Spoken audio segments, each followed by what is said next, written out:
Hello guys. चलिए फिर से यूपीपीसीएस करंट अफेयर 360 का जो सीरीज है, जो कम्प्रिहेंसिव सीरीज है, वो हम लोग उसके चीज़ों को आगे बढ़ाते हैं। यूपी गवर्नर हाउस रीनेम्ड जन भवन। एक्चुअली जो कॉलोनियल इरा में राजभवन लिखा जाता था, उसे नॉमेनक्लेचर करके पीपुल सेंट्रिक गवर्नेंस सिंबलिज्म की बात कही गई है। और जो राजभवन का जो नाम था, उसे अब जन भवन के नाम से जाना जाएगा, यूपी गवर्नर हाउस को। ठीक है। और उस तरीके से अब इसे अगर हम लोग थोड़ा डिटेल में जाके देखें, तो दैट इज ये एग्जीक्यूटिव डिसीजन है, ऑफिशियल रीनेमिंग किया गया है। ठीक है। गवर्नर का जो लखनऊ का रेसिडेंस है, रीनेम्ड फ्रॉम राजभवन टू जन भवन, मैंने अभी बताया। और इसे यूनियन मिनिस्ट्री ऑफ डायरेक्टिव ने स्टैंडर्डाइज किया है, governor house title across all Indian states. All Indian states को है सो ये प्रपोज किया गया है कि जितने भी जो राजभवन है वो जन भवन के नाम से जाना जाएगा। और इसका कोर आइडिया क्या है, तो एक्चुअली आप देखेंगे ट्रांजिशन फॉर फ्यूडरल राज रूरल टू डेमोक्रेटिक जन, मतलब जो फ्यूडल सिस्टम था वो उसे कहीं ना कहीं है सो चेंज करके जो कॉलोनियल इरा की बात कही गई थी, उसे जन भवन यानी कि पीपुल्स ऑफ हाउस की बात इसमें कही गई है। और बार बार मैं ये बता रहा हूँ कि ये एक्चुअली डिसीजन जो लिया गया है, ये पीपुल सेंट्रिक को देखते हुए लिया गया है, जो एक बहुत अच्छा डिसीजन है। और अब यहाँ क्वेश्चन सबसे पहले मैं हमेशा बोलता हूँ कि जब भी एग्जाम में आपसे कुछ भी क्वेश्चन पूछा जाए तो ये जानने की जरूरत है व्हाई। तो यहाँ पे बहुत इंपॉर्टेंट वाई की बात आ गई है। तो इसमें समझना होगा कि लोक भवन आखिर क्यों रखा गया और नहीं रखा गया, लेकिन जन भवन रखा गया। तो इसमें दो बात समझने की जरूरत है कि union ministry of home affair suggest Lok Bhavan for governor house national wide. क्यों आखिर इन लखनऊ में Lok Bhavan is already the chief minister secretariat ruled out to avoid administrative confusion. कहीं ना कहीं इस कंफ्यूजन नहीं हो, इसलिए नाम रखा गया जन भवन। और UP government is the ideal alternative for governor house, translate to people's house, fulfil ministry of home affairs guideline with total clarity. यानी जो कंफ्यूजन है, आप देखोगे कि जो चीफ मिनिस्टर का सेक्रेटारिएट है उसे ऑलरेडी लोक भवन के नाम से जाना जाता है, तो इसलिए लोक भवन नहीं रख के जन भवन रखा गया, क्योंकि ये जो कंफ्यूजन नहीं हो जाए लोगों के बीच। और अगर आप बोले कि पिलर ऑफ नॉमेनक्लेचर जो शिफ्ट किया गया, आखिर ये पिलर क्यों किया गया, ऑब्जेक्टिव क्या है, देखिए यहाँ पे ऑब्जेक्टिव को समझना होगा।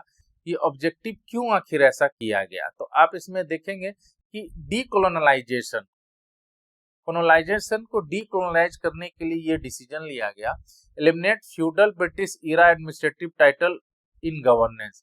इसे एलिमिनेट करने की बात की गई। जो आप देखेंगे ब्रिटिश इरा से जो एडमिनिस्ट्रेटिव कॉन्सेप्ट चलते आ रहा था, उससे कहीं ना कहीं ऐसा एलिमिनेट करने की बात कही। Public access reinforcement that constitutional head serve the citizenry, यानी जो एडमिनिस्ट्रेटिव कॉन्स्टिट्यूशनल हेड है राज्य के अंदर, उनके अंदर कहीं ना कहीं लोगों के भावना के अंदर वो फीलिंग को क्रिएट करने की जरूरत थी कि ये एक रूरल नहीं है, ये एक पीपल ओरिएंटेड एक है, जो आपके लिए एक्सेस के लिए ये यहाँ पे है।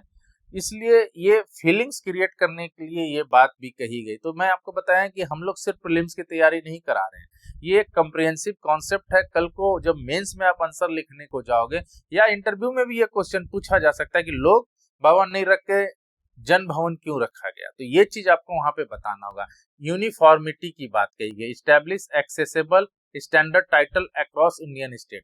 तो एक यूनिफॉर्मिटी भी लाने की जरूरत है कि जो हमारा जो स्टेट्स है देश के अंदर, उनके अंदर एक यूनिफॉर्म एक कोड एक तरह से देखिए कि लाने की कोशिश की गई है कि हर स्टेट में जो गवर्नर हाउस होगा उसे जन भवन के नाम से जाना जाएगा। तो एक इन्फॉर्मिटी की बात कही है। और अगर हम है सो हिस्टोरिकल हेरिटेज की बात करें तो 200 प्लस ईयर का एक हिस्टोरिक इसका कॉन्सेप्ट है। अगर आप देखोगे तो जो कोठी हयात बख्श 1798 में जो गवर्नर है हाउस है जो गवर्नर हाउस, उसका एक अगर हम हिस्टोरिकल बैकग्राउंड देखेंगे तो आप देख सकते हैं कि build during Nawab Asaf ud Daula region by major general calculate Martin Claude Martin in European style. तो आप देखेंगे कि इस बिल्डिंग को बनाए नवाब हसाब उद्दौला के रीजन में बना और मेजर जनरल क्लाउड मार्टिन ने यूरोपियन स्टाइल में इसे बनाया। और गवर्नमेंट हाउस अगर आप देखेंगे तो ब्रिटिश गवर्नमेंट हाउस 1922 में इसे राजभवन के नाम से रखा गया और 1947 में है सो राजभवन का नाम रहा और 1921 में ब्रिटिश गवर्नमेंट हाउस की बात कही गई और 2026 में जन भवन की बात की गई है। तो ये आपसे हो सकता है कि क्रोनोलॉजी भी पूछा जा सकता था कि किस समय में किस टाइम पीरियड में इसे क्या क्या बोला जाता था। तो ये भी एक प्रीलिम्स का क्वेश्चन यहाँ पे आपको बनता है। और यूपीएससी प्रीलिम्स फैक्ट चेक अगर करेंगे तो न्यू ऑफिशियल नाम जन भवन जो है सो पहले राजभवन के नाम से जाना जाता था। सीएम सेक्रेटारिएट डिस्टिंक्शन करने के लिए इसे है सो जन भवन का नाम रखा है क्योंकि यूपी चीफ मिनिस्टर ऑफिस को भी लोक भवन के नाम से जाना जाता है।